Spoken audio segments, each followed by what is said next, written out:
Okay. A little bit of delay there getting started.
Okay.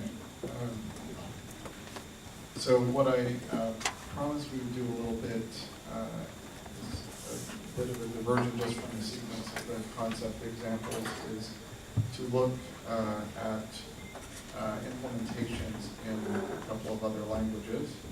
So here was the original line reader program in Python. And this was the one before we introduced sequence numbers, you'll recall. So the simplest possible case, we got a name, line maker, and then we just did this loop. In this case, it was 20 times around, calling the get, which actually issues the interest, and what you get back from that is a content object, this CO, and then we would print out the time at which it was received and the name of the content.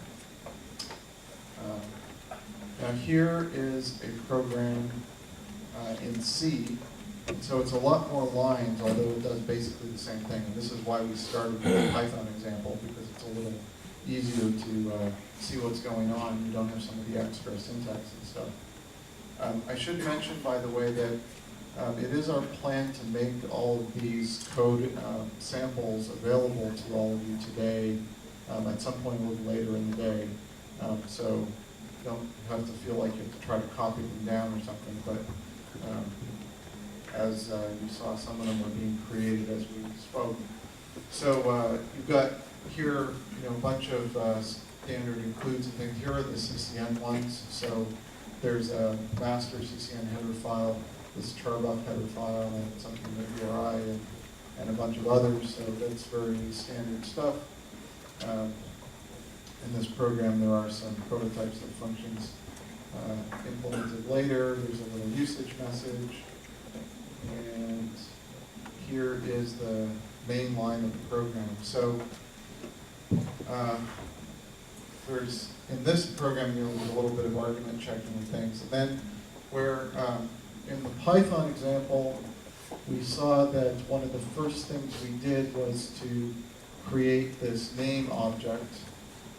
In the C API, we're going to end up using this carbuff or carbuff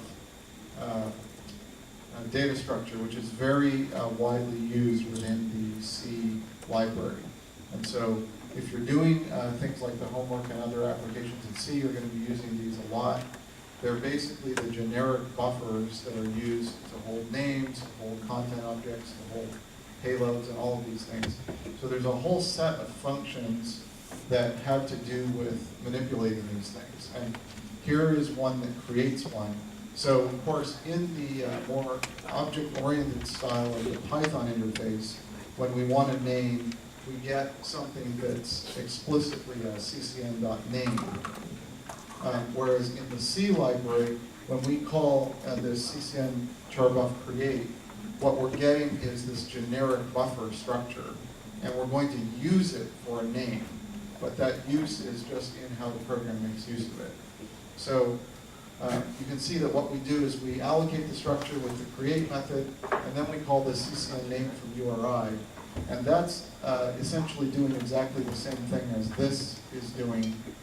You'll see in this example that we've got the full URI form actually in the literal in the code. So CCNx colon is the URI prefix that we use to distinguish CCNx names.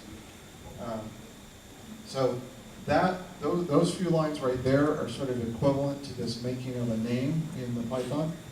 And then another thing that we had, the second line of code in the Python, got ourselves this handle, this with ccn.ccn, and the equivalent is right here in the C code. So again, we create ourselves a handle. It's basically exactly the same idea. But in this case, we have to both create and connect the handle. In the Python code, when we got that handle, that also did the connection to the local CCND.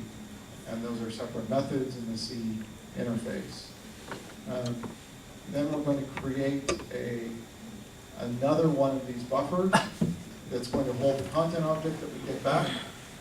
And we're going to, as it happens, this program actually uses another one for convenience of making the content that we're, actually this is a reader, I'm not sure what that's doing, but here we have our loop. In this case, the limit is a variable, and this program has it set higher than the sample we used in Python. But here's a get call, which is doing basically the same thing as the get call in the Python code. There's a bunch of parameters here. So we've got a timeout value, which at the top of the screen, at the top of this window, you can see it's set to -1, which is exactly the same thing that we did in the Python code. But there are a bunch of other slots in the arguments to ccn get we don't have the same variable argument feature being used in C. And we're not going to go into what all of these things are at the moment, but we see that the name that we called the variable name, which is this buffer into which we decoded from a URI. So we had a URI string, and we decoded into a CCN name in this buffer, and that's what we're passing, very much the same as in the Python example. We're also passing a timeout of -1, as we did before, and the other fields include address of this structure, which will have the so-called parsed content object. So that's going to give us back something that allows us to find the pieces of information in a content object, which is how you look at decoding these things in the C library. So here, for example, we CCN content get value. We actually are going to take what we got from the get. And so we've already checked that we have a good result. And like in the Python, because the timeout is set to infinite by the -1 value, this CCN get call should block until there is actually content come back. And that's why it's just treated as an error if we don't get something successful back. And then we turn around and want to actually get ourselves the value of that content, because that's what we're going to print out when we get down here to this printf, and we print out our results. So C is this buffer that we created, and that's the buffer that we're going to use to make up the output that the program prints out. And so the stamp now method, or function in this program, simply uses the convenience of using one of these buffers to stick the current timestamp in for the receipt. and then we turn around and decode the thing as a string with another pair bump method in order to print it out. And I'm looking to see where the payload actually went in this one. I believe it's here. When we called the get content get value, we passed an address to this pointer, and then after putting the timestamp in the buffer C, we call the append to put the actual payload from the packet that we received. So, and then there's memory management things, because we don't have a lot of memory management here, so we have to actually get rid of all the buffers, etc. That we took care of. So this is a example of how you get a lot of other things that you have to do in C. So the example is not quite as simple syntactically, but it does basically the same thing. Now I'm going to pull up the other side.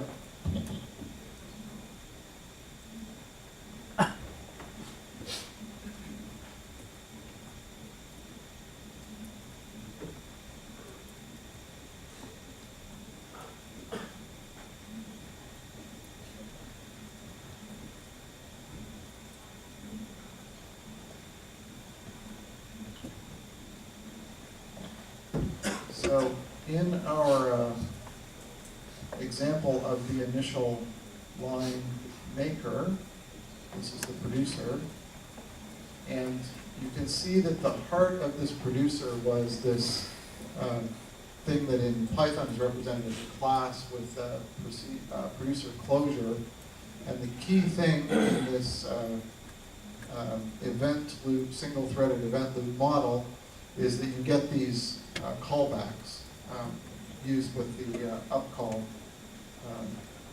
name in Python. And then what the main body basically did is set up the interest filter to get these callbacks.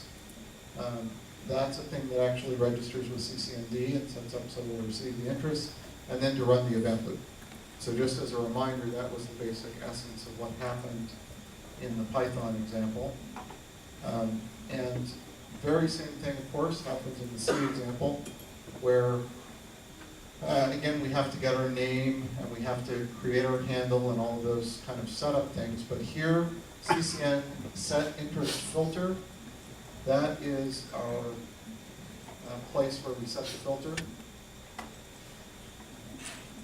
And then a couple of lines below, here we have run the event loop. And you can see we had -1 in the Python and we had -1 in the C code here as well. So again, that's run the event loop with no timeout. So just run it forever. And what happens in that event loop is that incoming interest gets called. And so it has this type of CCN upcall res for the result that it can return.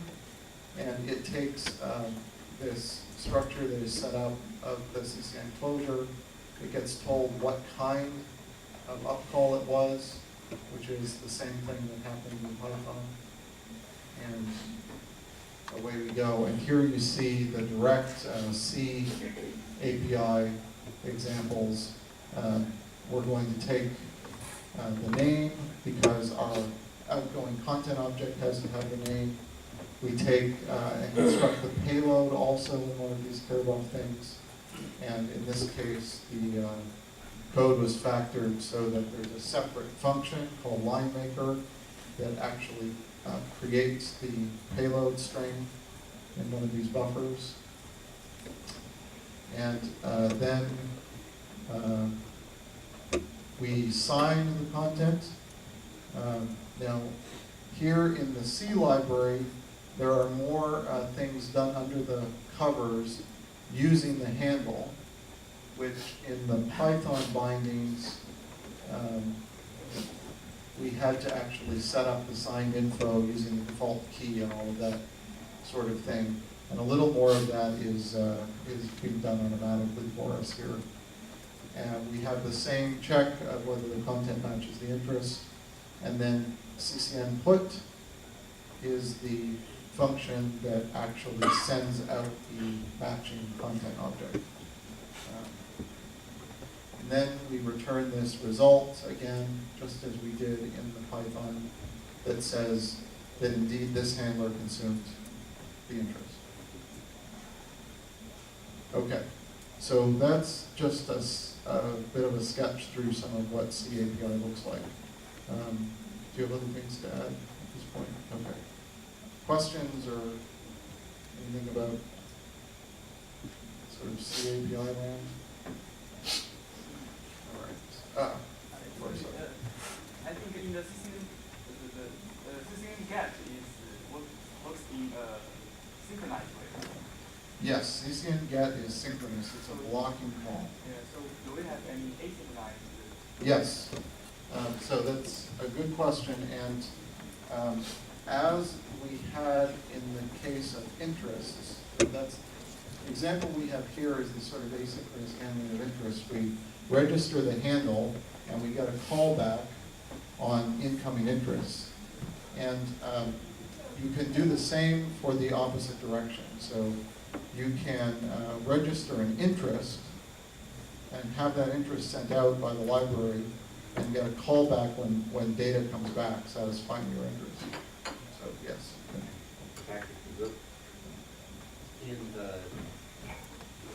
you could look in the CCN source tree at CCN get, and it's just a helper routine, a synchronous helper routine written on top of the asynchronous library. Base level library is asynchronous because that's more general. Or if you writing a real server, real client, they've got a lot of things going on, and they can't afford to block in any call. So if you've got asynchronous base library, you can write real clients that have a lot of calls that are doing a lot of things at once. Writing these hello world style applications, the synchronous interface is a lot easier. So there are these little helper routines.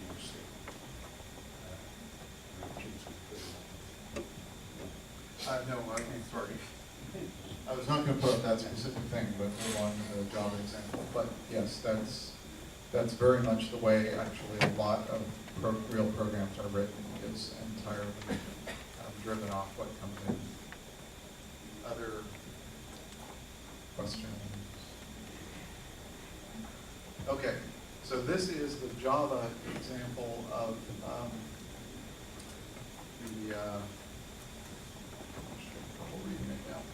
yes, this is the consumer. So this is, again, the simplest possible case that we'll start out with. Like Java typically does a whole bunch of things to import, which if you're using something that looks like this, you get a lot of IP support for that. What we have here in our main line is we're just making ourselves an instance of the class and then calling a method that does all the real work. That's just the way this one happens to be written. So here again, we have the equivalent of what we did in Python and C. We're going to start with a name. Now in the Java library, there's a class called content name. So this is more like the Python. It's an object-oriented style thing, and you get a name object. And we're going to do the same kind of thing. We're going to take it from a string, which is in the URI representation of a name, and so that gives us our prefix. It's possible, there's exception handling here because it's possible that you could supply a name which contains characters and things that are not legal in URI, so we have exceptions to be thrown if that is the case. Here, oh sorry, I missed it. Here is where we get our handle, a couple lines above. And again, there's a CCN handle class in Java. And just as it was in C and Python, this is something that represents your connection to the CCND, your path to the CCND. So one of the things that's worth mentioning, I think especially in the context of Java, is that these handles are somewhat heavyweight things. They represent, each of them has an associated face in the CCND, and we don't recommend that you go around creating a lot of handles. Generally speaking, one program is going to have one handle that represents its connection to the network. All right, and so we see those pieces, and then the actual work in this case in the main thread is done in this getMessages method. And you see that there are classes for interests and for content objects, which are the data that you get back. In this case, there was an interest limit set above, and it's counted down. And here's a way that you would build an interest with just a prefix. Again, there's a bunch of things that are not specified here. And here is our get. So it's just the same thing again in the Java library, Java API, which is this synchronous convenience method. You do have to be in a situation where you want to just block your thread on getting the data. And in this case, this is a little different from the other two. And I should mention that these example programs are not all completely synchronized, so they don't do exactly the same thing, all of them. This one is using a timeout value, which is not the infinite timeout value. And it gets that from a set of defaults and things. In the Java library, there's this system configuration class and there's a user configuration class that are a source of a lot of values for things like different levels of timeouts and stuff that you'll see used in a lot of our Java code. And so this one actually will time out if it doesn't get some data in a while, as opposed to just blocking forever waiting for it. Having the response, then what we do is there's a response.content, so you can call that method to get the basically the byte array, which is the payload, and then we're using, and this is another useful thing in the Java library, there's this data utils class, which provides a number of conversions. And in this case, we know by the convention that's agreed between the producer and consumer that the payload in this application is UTF-8 encoded string data. And so we use a converter that gets the UTF-8 string from bytes so that we have a string, just a Java string we pass to our output. And then we do this other thing, which is we print out the response. So of course, what Java is going to do when we pass this response, remember that the response is a content object. So it's not a string. So what Java is going to do is call toString on that. And these objects have default toString methods that print out some information about them. So if we run this, which it probably won't do now, we would see the standard output if you just toString a content object. So that example gives you just a little bit of a flavor of how the APIs look different in the different libraries. Of course, Python sticks close to the C library because it's built on top of it. In terms of the Java library is sort of a lot larger and more complicated. It has some additional abstractions in I/O and things implemented. And it has a very object-oriented flavor. The other thing Van alluded to earlier, that the Java runtime environment is sort of inherently multi-threaded. And so whereas the C library and the Python then on top of it operates in a single-threaded event loop model,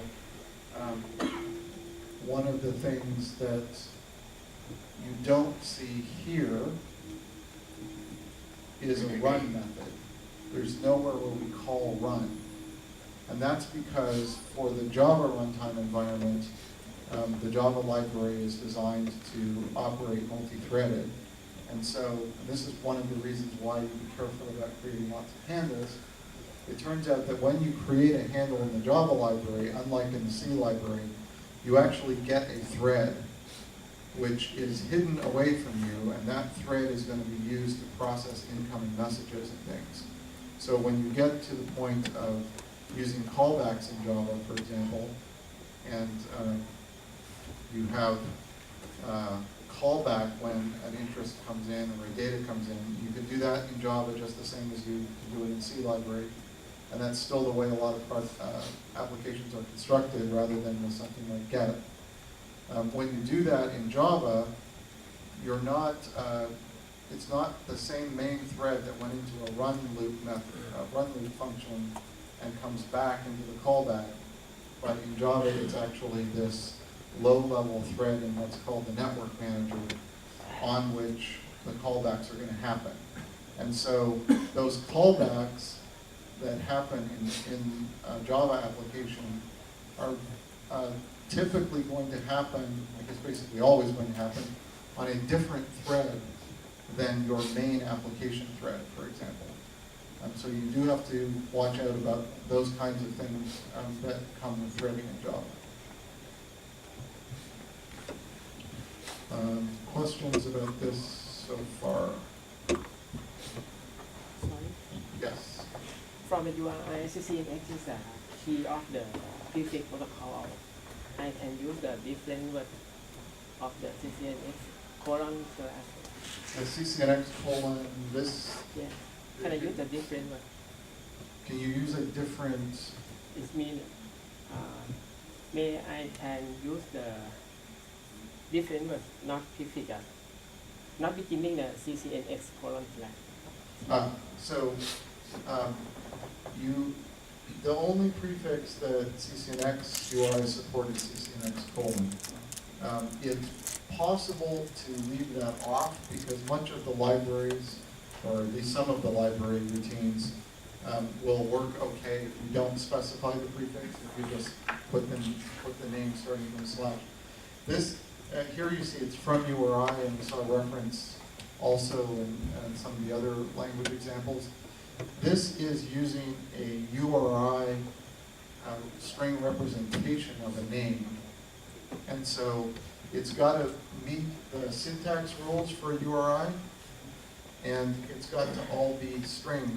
So you'll see in logs, for example, that print out names in URI encoded strings, that you have to use this percent escapes for values that are not printable characters, for bytes of binary data, for example. So you'll see that a lot in names printed out in logs and things like that, because the names themselves are not required to be strings, and the names as represented internally in the libraries and on the wire in packets do not use internal delimiters. They don't use slashes to separate the components. The components are explicitly delimited with explicit representation of their boundaries, whether that's in the C library or in the Java library, though it's done a little differently. So we go to and from URI string representations for printing things out and taking things in from strings or from user input, but names internally are not strings. And one of the advantages of that is that a component of a name can be some piece of binary data, like some encrypted ciphertext data, or a key, or whatever else you need. So you can use compact binary encoding even in the names. Somebody over here. No? Okay. So that's our first couple of examples.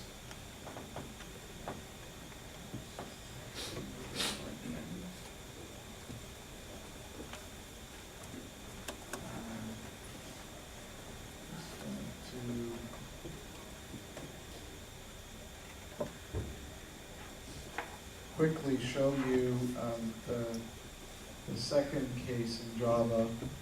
So this is the Actually, did we look at the line maker? Did I skip the line maker?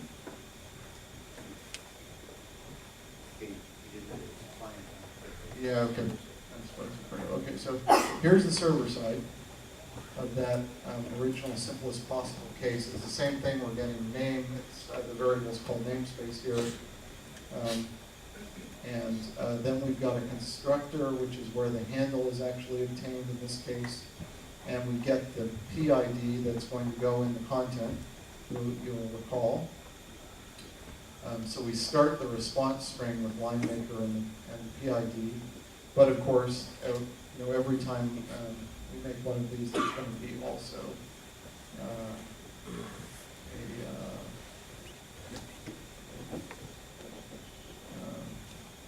load average value as well. So yes, so here in write lines, which is called in the main thread, is where we register our filter. So this is again to get our callbacks for every time an interest comes in. And then in this case, again, without a run method to call, we've got this main thread, and it's not going to be used to call the callbacks because they happen on the thread that belongs to the network manager inside the handle. And so what this program does is it just sleeps for long periods of time in a continuous loop. Because if the main thread, which is actually executing in this write lines method, were to exit, Java will terminate the VM. So we have to keep it alive, even though it's not going to do any more work. So that's what the sleep is all about. And here's our callback for handle interest. And so this is where we make the final response. We've got to get the current time, and then it's a bit of an involved call in Java to actually get yourself a load average value. And this program is only getting one, so it actually produces slightly different response data than we saw in the Python and C cases where we got the 3 load average values. So it makes one, and then it builds the content object. So there's a static method on content object that is a factory to create these things. And we basically take the name, and then here's another example of getting bytes from a string. In this case, it's the string that we just built with the response information in it. And we're going to get bytes for that to make the payload of the content object. And then our handle, which in this program is called put handle. And so it was obtained just by calling the get handle and CCN handle. And we turn around and put that content object, which is what will cause it to go out to the network. Anybody notice a difference in how we handled this interest in this Java program versus how it was handled in the Python and C programs? Anybody notice one big difference? Sorry? Ah, yes, okay, so that is one good thing. That isn't the one I was thinking of, but it's an excellent one to point out. This is a difference in the API in the Java library, is associated with that handle, like we had in the C library, is a default key that gets made if it doesn't exist and things like that. And that's all sort of buried behind the scenes in such a way that when you call this content object build content object, that method is able to actually do the signing as well. So if you don't sort of care about the key and you're just going to use the default and things, then you're going to actually get a signed content object, I believe, at this point. So that's good. That's one thing that is not explicit here. Anybody else see something else?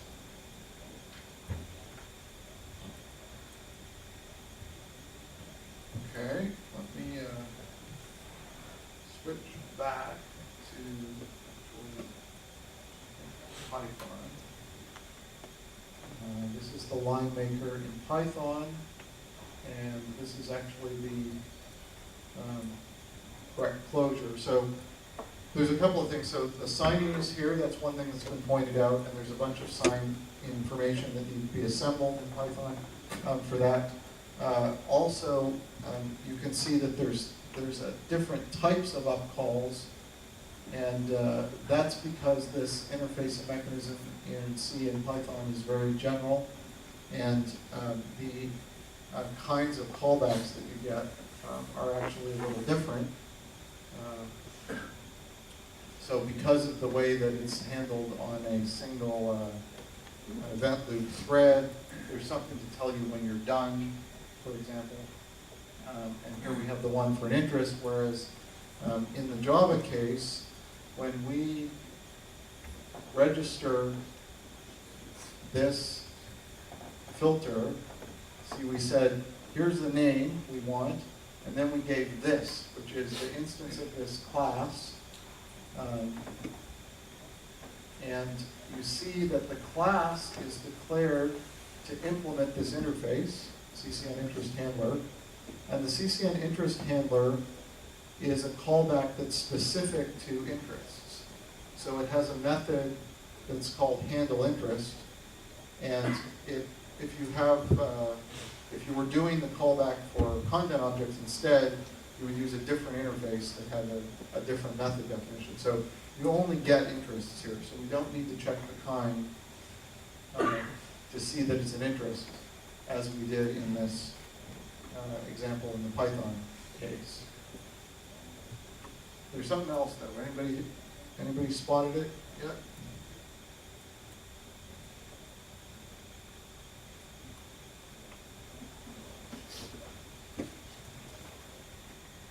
So it's right around this line.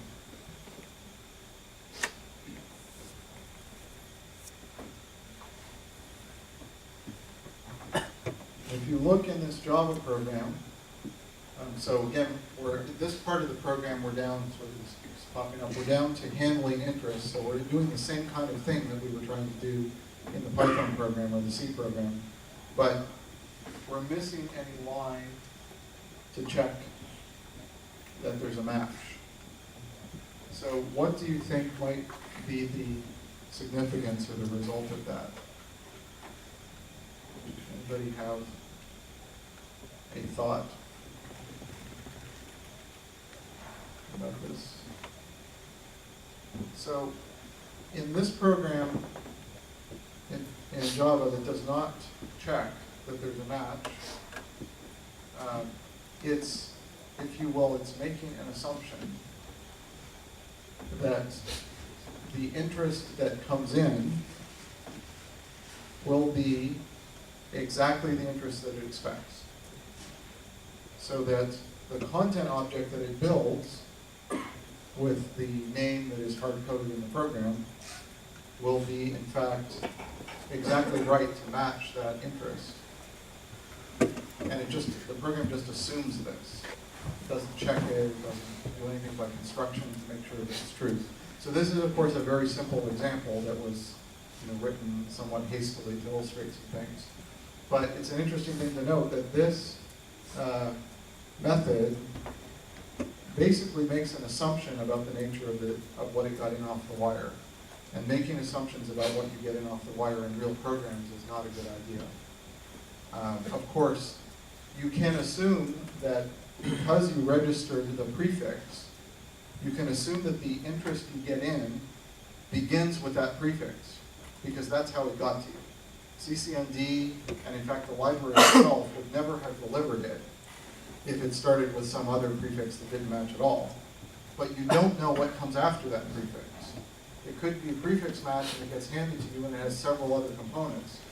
And in that case, when you just go ahead and build a content object having the name that you've already computed without any checks, and you put it back out, it might not even match. It might not even satisfy the interest.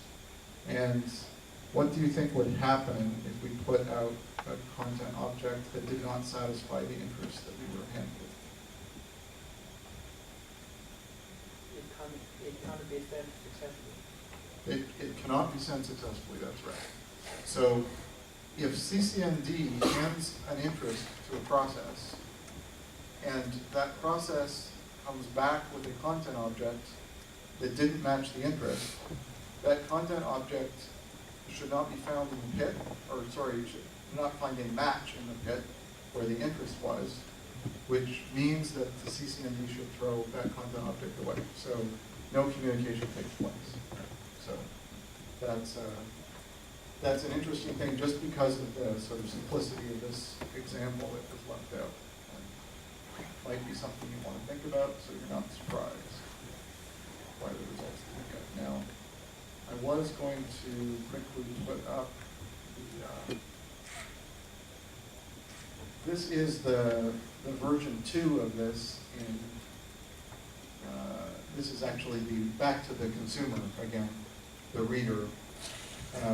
But this is the case of the sequence number scenario. And so we did our get on the initial interest, and we constructed an interest out of this interest name, which was just the prefix, right, as we did before. And now we get a response, and so we do the same printout of the response. But now we do a check. And so a response, remember, is a content object. And a content object has a name method that will get you the name. And a name has a set of components, and that has a count. So we can check how large a name did we get. And in this case, we check that there's one more component than we had. We checked for 2. And of course, we started with a name that had only a single component. So we check for the extra component. And if it isn't there, we actually produce an error. It says the response should have a sequence number, because the convention that these producer and consumer are operating on is that every response, every piece of data is going to be named with a sequence number after its constant line maker part component. So we can ask the question without knowing a sequence number, just as we saw in the Python example this morning, and we can get back an answer that has a more specific name than the question we asked. And we expect to actually get that in this case. So in the normal case, which is the else here, what we do is we take component 1, so this is zero-based indexing for components, and we just interpret it as an integer, because the convention is that it's actually a string of the decimal number that's being put on as the name.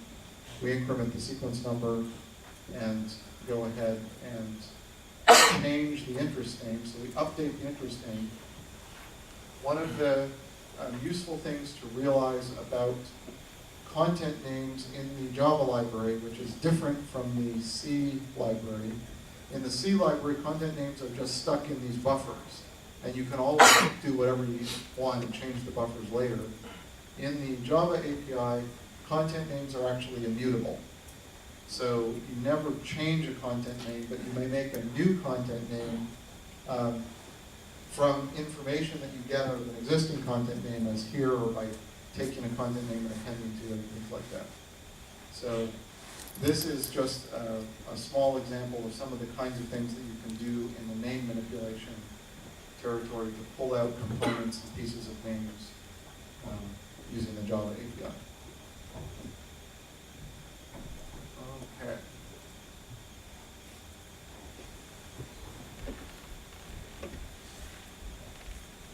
So questions about any of this in this sort of comparative API tour so far? All right.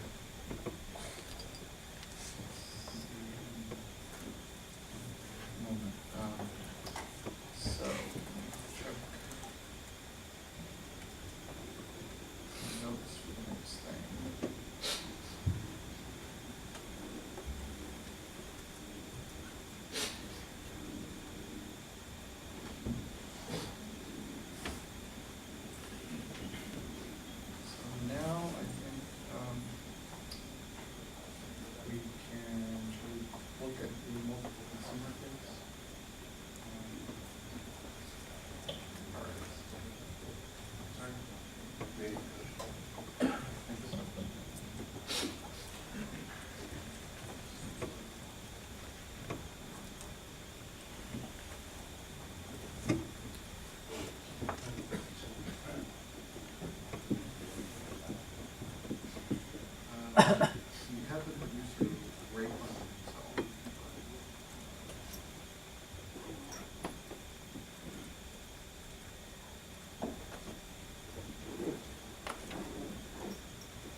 All right.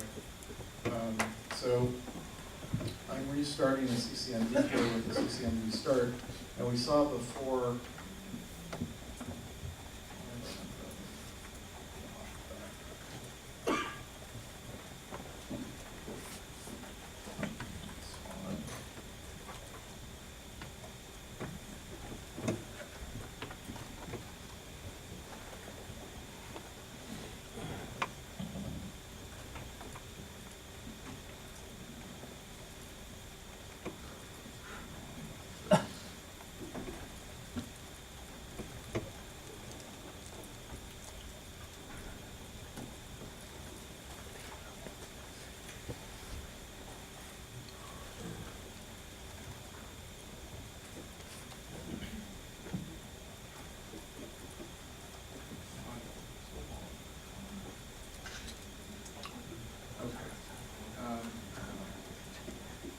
So we looked at the environment variable earlier. I just wanted to show you that there's also a command, CCND logging, and another way to get a sort of middle level of logging is to type CCND logging MED for medium level CCND logging, and this gives a debug level that's similar to the one that we were using on Van's laptop, although slightly different.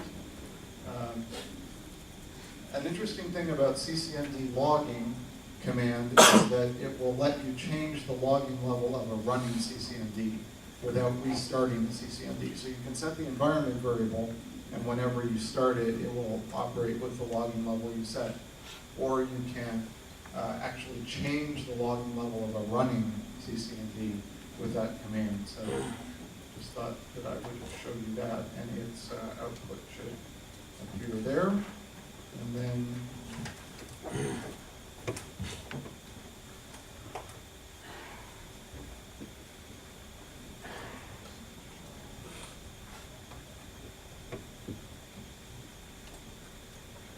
I'm going to take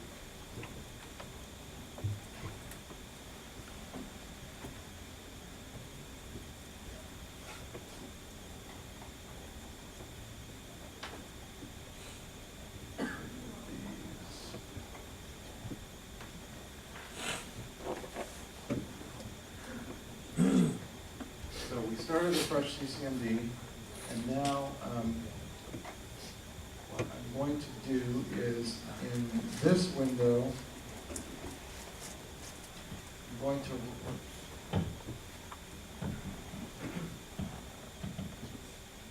to run the line maker program, this version of the line maker program. Once again, we see that there's some activity with CCND, and that's because of the registration, you may recall, from this morning. And now we're going to run the line reader. And it's, you might recall from our brief look at the C code that the limit in the C code was set to be 300 of these things. And we're doing the sequence number version. So here's our consumer, and our consumer is indeed getting these varying values. So it's going through the sequence of things from the producer. In this version, you see that things are ticking out at a very predictable rate because we put in some rate limit in the producer, so that even though the consumer is asking for the next sequence number basically as fast as it can, as soon as it gets one content object back, it asks for the next. The producer is not actually delivering a content object as fast as the consumer is asking for it. So that's why we see it ticking out very nicely at sort of 1 second.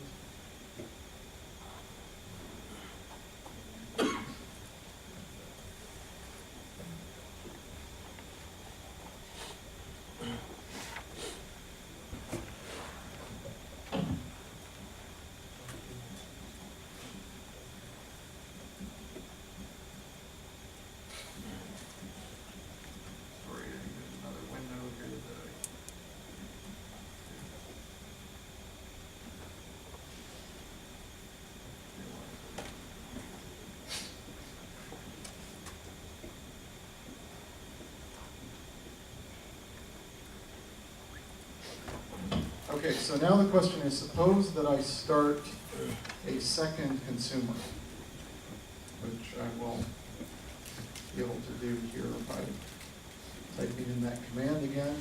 What's going to happen?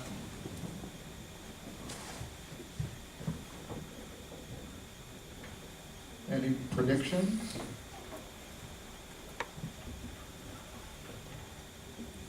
Same. Okay, I think I heard somebody say same data. Yep. I think same data. Same data? Okay. And Depends that already the previous packets actually replaced with some other packets or not. Because you are Okay. just running in the middle of the right, we're running in the middle, so I think what you're saying is, suppose that the size of the content store in the CCND was fairly limited, then it might be that these newer packets that are requested by the first consumer have actually displaced the earlier packets that the first consumer already saw. So when you say same data, it might not be all of the same data, right?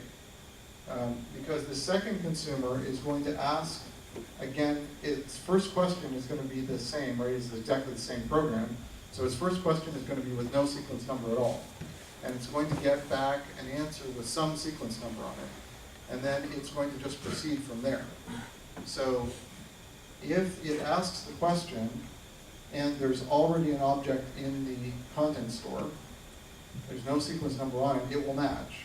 It will match some object that's in the content store, and then it will just take that sequence number and keep right on trucking from there. So as you say, if some of the earlier ones have been displaced, then the second consumer, because he doesn't go back and look for old sequence numbers, he wouldn't see those. So, I'm sorry? We're going to run out of Yes, I am going to run out of 300. So here we go.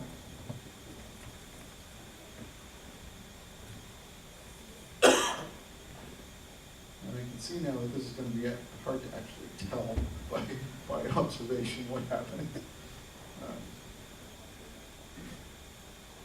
But one thing we can see is that we have an awful lot of, sorry, I got this too close to the edge.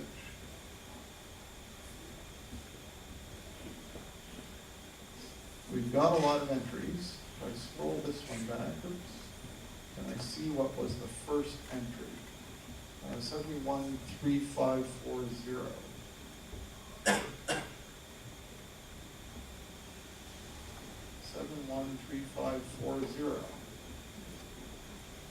So in this case, it sure looks like you got the same first answer, right? And we run that over. We run that over 300. Now, it happens that I know that the content store limit in the CCND in this case is not that small. So you have exactly the right idea. Of course, it's possible that some objects could have displaced older ones. In this case, with only 300 of these, that isn't going to happen in practice with this configuration of the content store. But that's exactly the right kind of thing to be thinking about, because this simple application just looks for any sequence number and goes on from there. And a sequence number of a packet that's sitting in the content store, that's a perfectly good answer as far as this application is concerned. So that's a great case. Now, another thing we might consider is what happens to the producer in this. So remember that the way that these programs are written is that the producer also logs each piece of content that the producer produces and emits. So let's consider what happens after I did get this second consumer started. What do you think happens to the producer?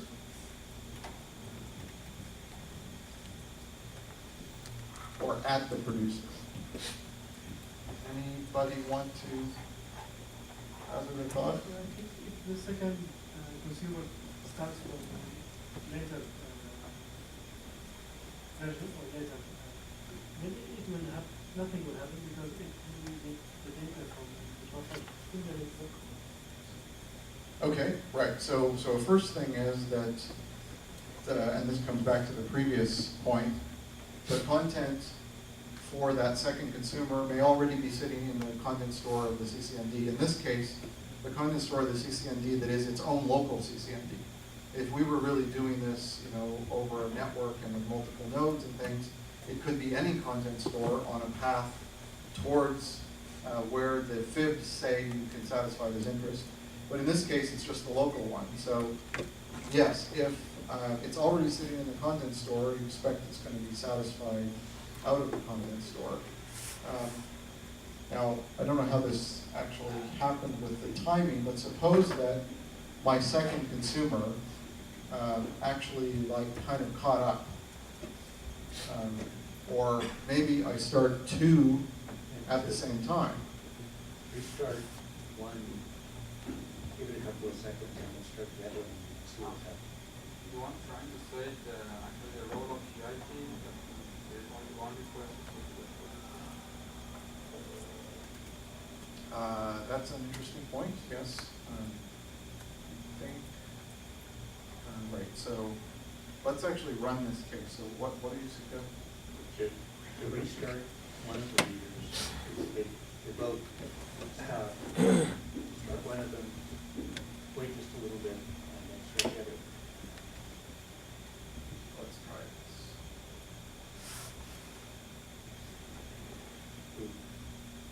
You have to restart CCND because you've got 300.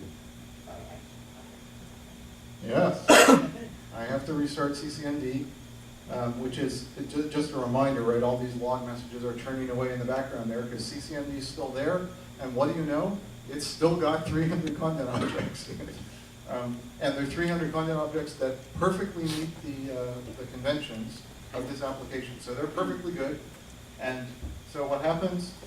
Both of them, boom. And remember that these consumers are asking, as soon as they get one, they ask another question. So we saw very quickly, we got all 300 pulled out of the cache again by both consumers. So that was very straightforward. Nothing came out of the server. And yes, notice that not a single thing came out of the server because it didn't log anything again. Okay, so that was a good thing to discover. So let's try our CCND start again. And then because I was using the dynamic way of setting the logging level, I'm going to do that again. So again, the messages from CCND will keep spinning out. Now, this is a little side point, but notice that we got this message, error near, from the producer. And this is because, at least in the C library, if you have your CCND go away, you actually get an error. And this program is not dealing with the disappearance of the CCND. So we lost the producer as well. So I'm going to start the producer again. And there's the producer, no output. Here's the same logs about its registrations that we've had before. Make a little space so we can see what's going on.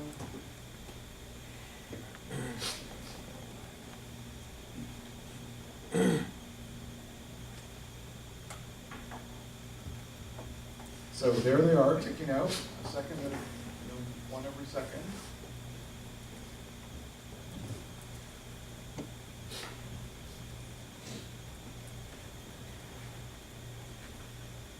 I'll give you a few seconds to try to absorb this. I realize it's a lot of stuff scrolling by.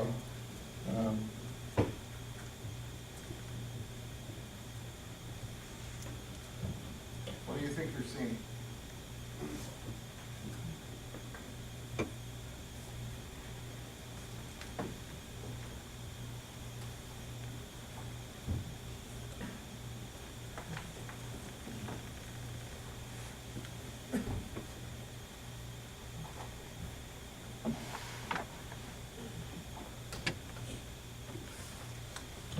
Here's a third.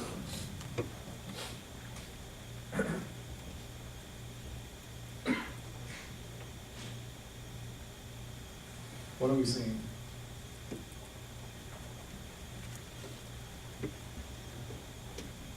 Anybody? The interesting thing is in the server, Yes.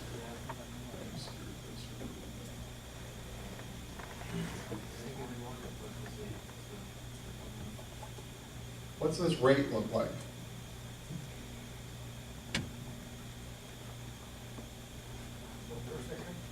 One per second. So it was 1 per second when we had one consumer. It's 1 per second when we have 3 consumers. How many will it, what will the rate be if I have 400 consumers? There you go, 1 per second. That's right. So what's happening here is that the memory in the network, and yes, also some of the combination of the interests, if that's happening at points where they can be combined, if exactly the same interest is coming through, then one is going to be held in the pit with a reference to all of the places the question was asked. Those factors mean that we can serve an unlimited number of clients at the same production rate from the producer. Right? and that's not, this works because you put the rate limit in the consumer, that lets the clients split out the numbers. Right? Yeah, in the producer, if you put a rate limit in the consumer, then the producer's still gonna see the aggregate rate of the consumers. You can make any one only issue a request once per second, but the producer is gonna see all of those requests, and so as you scale up the load on the producer, it is going to scale with the number of consumers.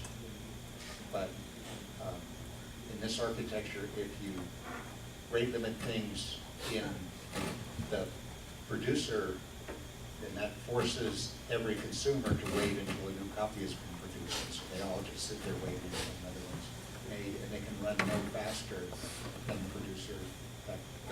The producer is going to see exactly one interest per second, no matter what, because that's how many it's satisfying. And this is particularly nice for inherently rate limited things like audio and video, which are produced at a constant rate. So the consumer is rate limited by its source, and it says if you were putting internet video over IP, the load on the producer scales with the number of consumers. So if you go on a popular video, you load your website, huge amount of traffic. If you're putting it over NDN, then the load is exactly the media bits. Depending on how many consumers there are. So while this is spinning on a little bit, you can look with this debug level turned on in CCND. You can see that we're getting interests from 7, 8, and 9. Those are face identifiers within the CCND. And you can see what the interest is. And you can see that multiple are asking for an interest with the same sequence number, right? We arrange these sequence numbers to actually be strings for the convenience of being able to read this for you. So you could have made the sequence numbers binary numbers that would have been much harder to read, but for simplicity of seeing this, we made them strings, so you can see the number represented as a string. And we ran out how to do this. It's a, we've gone through 600 gigs. I was just looking for a case where we had the content from. And here's a content from. So phase 6 is serving as it is the one that is actually the producer in this example. And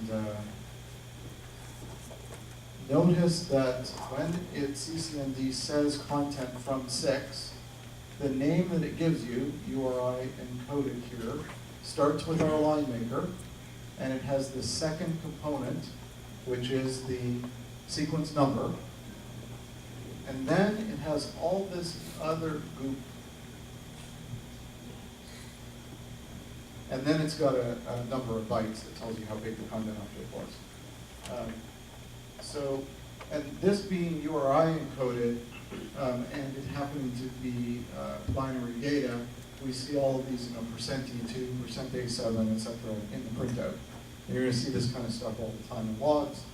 And so anybody know what that extra goop is?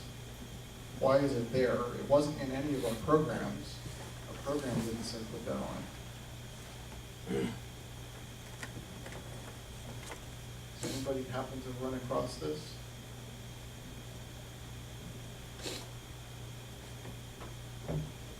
So this is a special tricky thing about content objects. The complete name of a content object, which is what we're dealing with here because it's content from, right? So this is not an interest. I mean, this is a content object name. That's the name of a data packet, the name of a chunk of data. And in CCNx and in NDN, the complete name of a piece of content actually depends on the content itself. The last component of the name, of the complete name of a piece of content is a digest, it's a hash of the entire packet. And that means that you can ask for a specific packet and you can get exactly that packet. You can have a link to a specific packet, that is a link being just basically the name, a name that you want to resolve to some content. And you can get exactly that specific packet. Not another packet somebody made up and also decided to call LineMaker 322.176, but exactly this LineMaker 322.176 with exactly the bits that it contained, signed by exactly the party that signed it. Now, we call this, to make things exciting for you, this is known as the implicit digest component. Why is the digest component implicit? And anybody have any guess about that?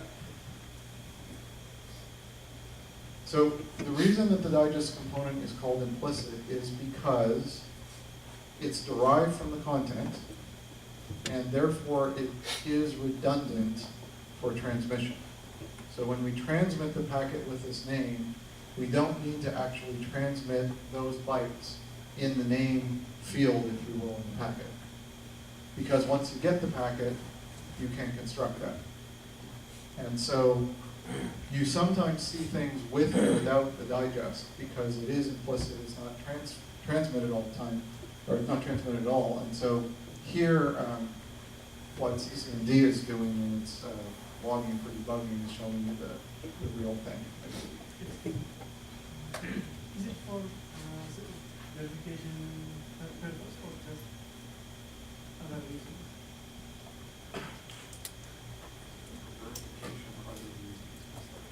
I mean, you mentioned that this digest is shown here, but sometimes it isn't. Oh, why is it not shown sometimes? Oh, I see. Yes, I think here it's just so that it's debug level information, so it's to show you what the real complete name of the packet was, so there's no ambiguity for debugging. A reason to have the digest there is in a distributed environment with no coordination, there's no guarantee that you're going to produce unique names. Even if you try, there's no guarantee, and adversaries, attackers can produce names that overlap. But if you have a digest of the entire packet, the name, the data, and the signing info, then anytime that there's the two names are the same, it's the same bits, because this is a cryptographic quality digest. Probability of collision is basically 0. And that means that you're guaranteed that if two packets are different in any respect, change one bit in a 10,000 bit packet, the names are going to be different because the digest component's got to be different because it's over the entire packet. There are some information-centric architectures that get so excited about digests that they say all you need are digests. So there was an architecture called DONA that was done by Scott Schenker's group at Berkeley, where he said, all that you need to identify content is what he called self-certifying names, the digest of the content. This was picked up and used in the NetArt project, in the EU, and in the ESER project, where they're trying to identify content by the bits of the content. The problem is that if the process of learning what digest to use, I ask the question because I want a particular video or I want today's newspaper. How do I get the digest of today's newspaper in order to express an interest in today's newspaper by issuing the digest? There has to be some operation where you're going from a name to the content, and the digest is one for one with the content. So it's not identifying a collection of things, it's a particular set of bits, and you have to know that set of bits in order to name its name. It gives you a very limited system. You just work with static content, it's got really hard binding problem. So you need, in this kind of architecture, you need something like a digest so that you can do the distributed production. There's nothing else that will let you name the data in a completely distributed way. But while it's necessary, it's not sufficient. You also need name information so that you get some context from the data, and so you can discover data, like discover the next line maker production. And you need provenance information so you know what or who is giving you this data. And so those are the other fields that we have in packets in addition to that. Okay, now we wanted to twist the scenario slightly. We just did our line maker producer. I had one producer running up in this window. He's still running actually, right? Nobody's now asking for anything new, so he's waiting, but he's still running there. And we showed three consumers and talked about what happens when you have multiple consumers. Now, suppose I flip it around, and instead of having multiple consumers, I say, let's run one consumer. We'll run one line view, let's say down here, and let me run 3 producers. Any predictions about what will happen if we do it that way? If we make the multiplicity go the other way, yeah. It doesn't matter. The first producer sends the data when we send the data to the consumer, because then the first one actually consumes the interest in the PID. The other packets would not find the information in the data. Just drop. Okay, so we have a prediction that the first of our 3 producers will basically win. And I think what you're saying is that that first producer will supply all of the data packets. No. Okay, so then I didn't hear or understand quite. Can you try again? For each packet, for each interest packet that consumer sends, Right. Maybe actually, because this is all the processes are running one computer, maybe it's difficult. But if there are several servers, then the delay is really different. Yes. So the first server will probably, because it's true for all the packets, because this server is going to serve better than the other server. So when the first packet then arrives, I don't know, the router or the CCNd, then it's going to consume the interest inside the PID table register. So I need a return address for the interest packet inside the PID. Then there's Right. nothing inside the PID, so the router doesn't know how to handle this packet interest block for the other server. Okay, so you're thinking that the packet will come through, it will go to one of the producers, and that All of the producers. it will go to, you think it will go to all of the producers, okay? It depends on the routing algorithm, the strategy. It depends on the strategy that you're using, okay? That's a magic word, yes. Very good. Other thoughts about what might happen if we run this scenario? I have a opinion. If that strategy is working, and if interest packet is sent to the 4 servers, and each server will create their own content. That might be different. What would happen? Right, so good question, and I think this is actually related to what he was saying. Yeah. So your premise is, suppose that strategy allows or arranges that this one interest from the one consumer gets sent to all 3 producers. And then you said each producer will produce a content object, and those will be different. Yes. That certainly seems reasonable. Maybe I can answer. Yes, please. Okay, in NDN, you have to give a name for each content on this, and it should be unique, right? So exactly like the server, you're going to give a unique pipe address, you're going to give a name to the data. So if they are going to produce different data, so the name should be different, and the name should not be the same. That would be right, but in this particular scenario, in this particular example, then the name is the same, but it generates different random numbers for SQL stuff, and it'll produce different contents. Right, so in this, you're right, that in this particular example, the producers, except for the digest that we just looked at, the digest component, which is always based on the content itself, the name that the producer picks is this line maker followed by a randomly chosen, before, say we're at the start of the operation. So the first interest that comes in with no sequence number on it causes the producer to pick a random number. So now our packet has gone to all 3 producers, and all 3 of them respond.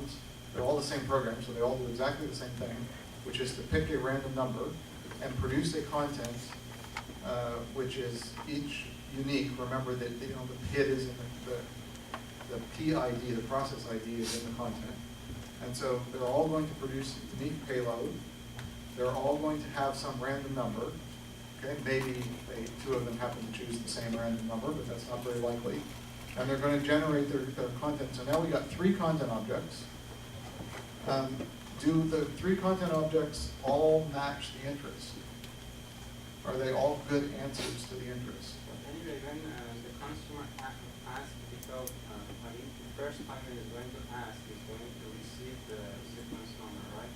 From one of the servers, it's not going to receive 3 sequences. Well, so I think this is exactly the point that we're trying to get to, is what will happen. So we talked through that when that interest, that single interest, we supposed it got sent to all 3 servers, all 3 producers, excuse me, and all 3 of them produce a content object.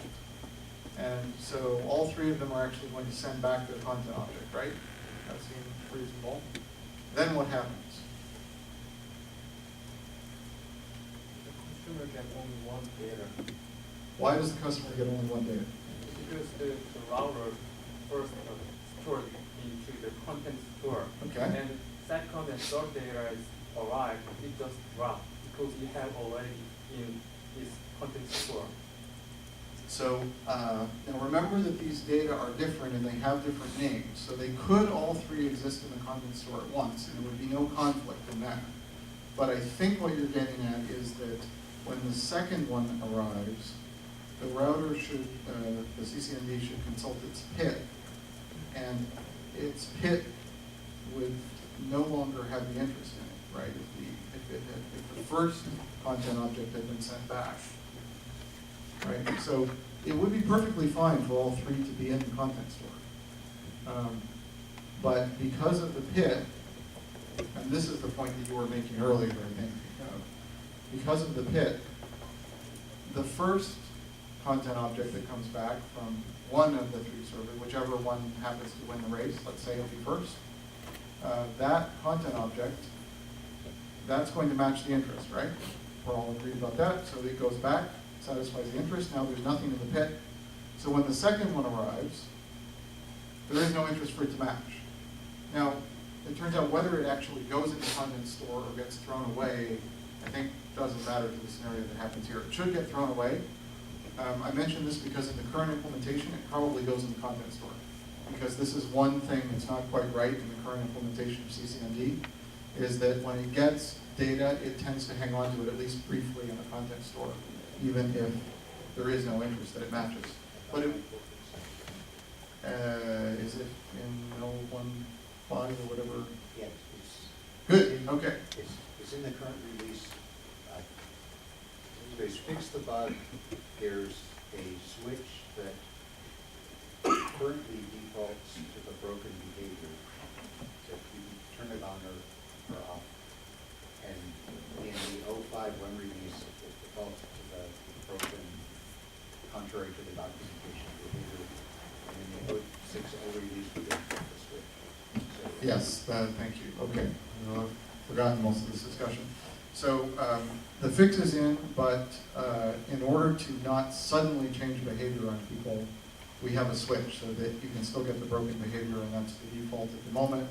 So in fact, it probably would go in the content store if we're running just stock CCND on the default settings for the latest release, or if you were running any older release of CCND, it had this bug, and it would actually hang on to the second content object in the content store, even though there wasn't an interest to send it back on. But even if that happens, or even if you deliberately chose to have the broken behavior hanging onto it in the content store, it won't go anywhere, because it only goes somewhere if there's a pending interest looking for it. So this seems like a good rationale that one of these content objects from the 3 producers would make it back to our poor hapless consumer. Then what happens?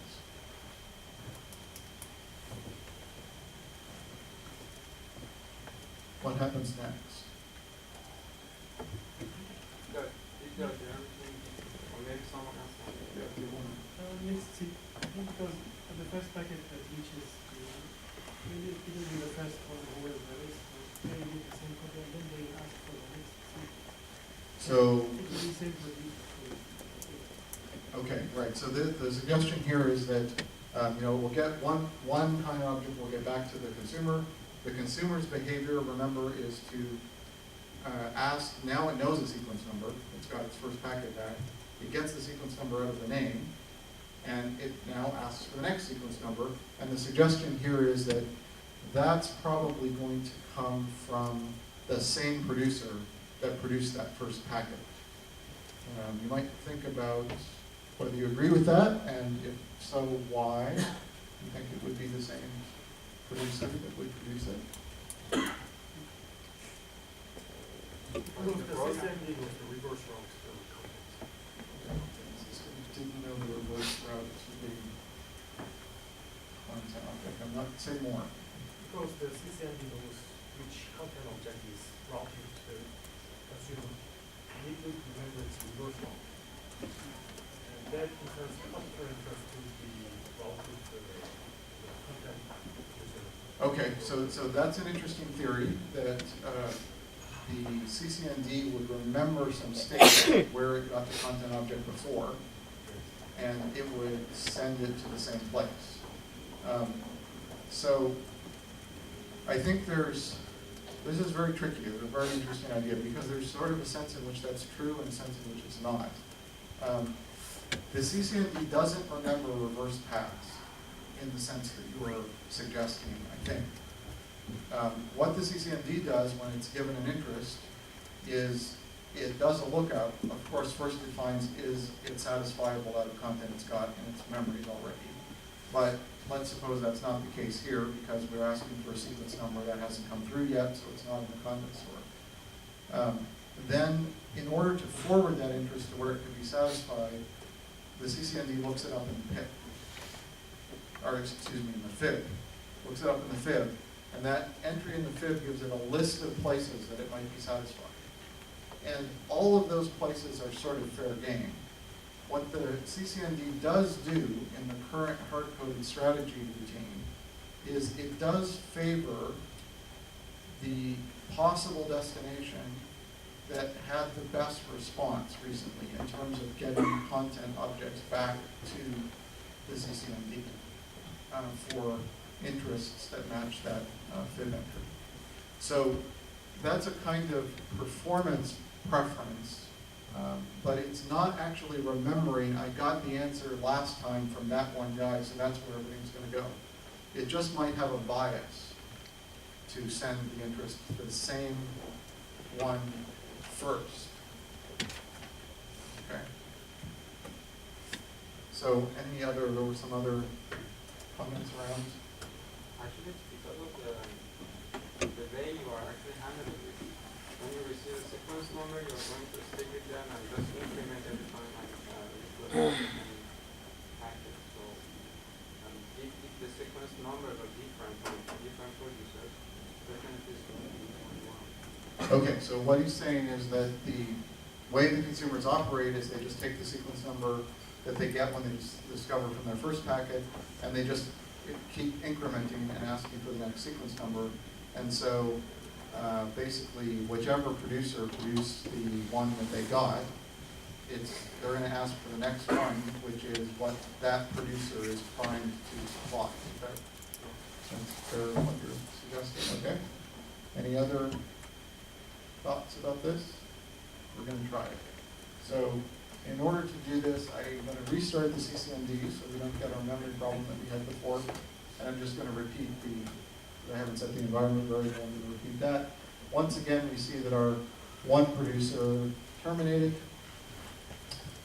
So this time, I'm going to change the scheme around here. So, like this.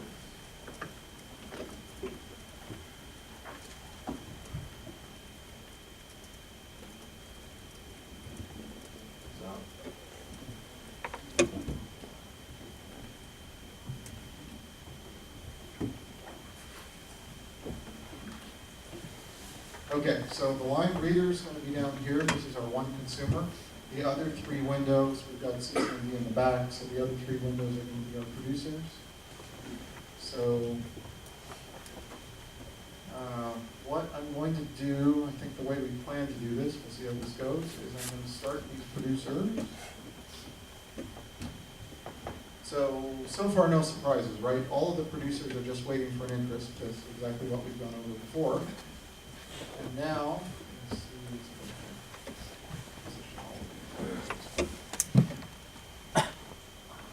Okay, here goes our consumer.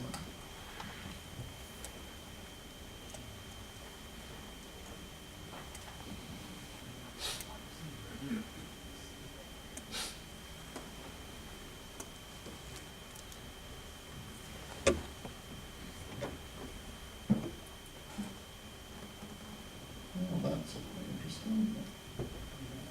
The randomization is not very good.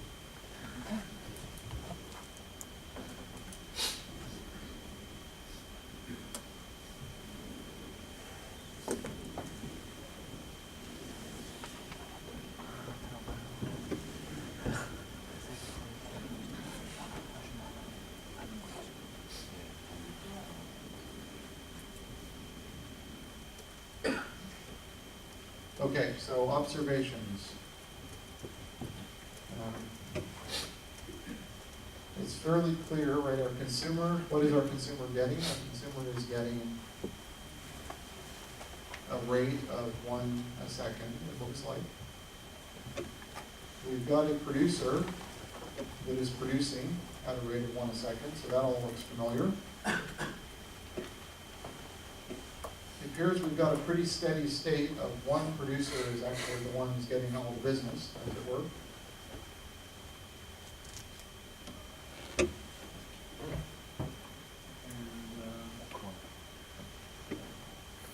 up our window here. Oh, sorry.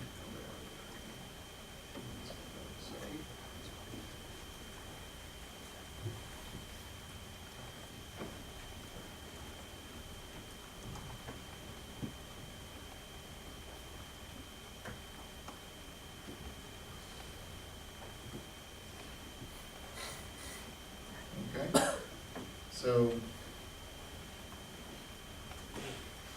one producer appears to be winning,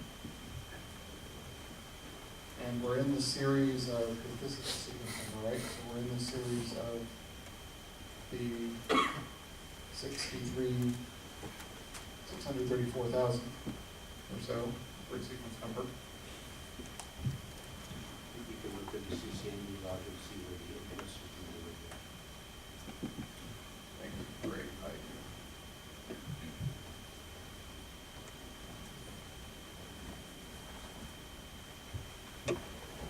So the interests are coming from 9, so that must be our consumer. We have only one consumer expressing these interests, so it's a simple case. The interests are going to 8. 380, you can see student interest to 6 and 7. Here's interest to 7, here's interest to 6. But for the most part, it's 2090. Right. Because the answers from 6 and 7 don't really match the interest. They don't match the percent of part. Right, so the first thing to note about this is that it isn't absolutely exclusive. I mean, CCND is not making a decision that the right place to get this from is always 8, I think it is, right? It's actually sending those interests to 6 and 7 some of the time. So, one question. So, if you have 3 producers and some number of consumers, I need more than one producer. Then CCND will choose to broadcast, or what method it would find for? Right, so this is a great question. Given that we have a situation like this, there's multiple producers, what's CCND going to do? So multiple producers here means, if you think back, that all of these producers did this register operation on your CCND. Now what does that mean? What happens when a register happens? Anybody want to suggest an answer to that? So what happens for a local register like this is that the fib gets updated. So that you can, so the CCND knows that this face on which the register happened is a place that I can send interests with a particular prefix. Okay? So that says they could go there. So we have 3 producers, they all register. That means that we've got a fib entry with basically 3 possible destinations. And then your question is, what does CCND do? How does it choose? And this is the concern of the strategy layer that we talked about way in the beginning of the day, that Van talked about. And the reality is that there's not necessarily one answer that is right for all situations. This is a degree of freedom, of flexibility that you do not have with IP, where the fib is a prefix to exactly one destination. Here we can have a prefix to 3 destinations, and that means that there's a choice that you didn't have before in IP. And there's a really good question about how to make that choice. I think this case is a little bit similar to unicasting. So if you consider about unicasting, of course concept is a little bit different, but the main to choose one out of one. I think this is the main concept. In this case, I think there is some similarity. Like for in the case of unicast, they choose depending on routing information. So, for example, nearest to it. In the case of CCND, I think there's no exact way to do it. There is no exact way for doing this. I would agree with you. So we believe, first of all, that there's not going to be a single strategy that is good for all purposes. And if you think back to the CCNx paper, you'll realize that that talks about having a sort of long-term vision of having a very flexible strategy layer that can be programmed to have different strategies for different situations. Nothing remotely like that is implemented in CCNx. What is implemented in CCNx is a single, fairly simple, hard-coded strategy layer that implements one strategy. And that strategy is actually useful for some situations, it works nicely for some things, and we see it happening here. And that strategy is basically a strategy of bias in favor of the best performing source of the possible sources. So we keep a little bit of measurement about how quickly did a content object come back when I sent an interest to each of these places, and we favor the one that responds fastest in general.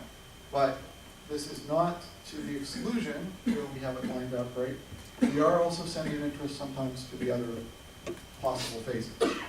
And that means that you get the effect of sort of probing because the response might change. And in particular, some links might stop performing and other links might start performing. And so at packet granularities, at sort of packet timescales, the strategy layer is essentially probing to find out. So if I'm getting really good results off, in this case, phase 8, I think it was, right, which is supplying the content, then there'll be a bias. Most of the interests in that prefix will go to phase 8. But occasionally, some will go to phase 6 and 7. And that means that if suddenly the performance of phase 8 falls off a cliff and it's performing very poorly, but one of the other phases now is performing better, the bias just switches and it switches over. Now in this case, as Van was saying, but I'm not sure if everybody heard, because of the way this application is structured, like we were talking about before, we're asking for a specific sequence number. Once we get into the continuous phase, we're asking for a specific sequence number. And as you may recall from looking at the C and Python versions of this sort of program, the producers are trying to do a match of the interest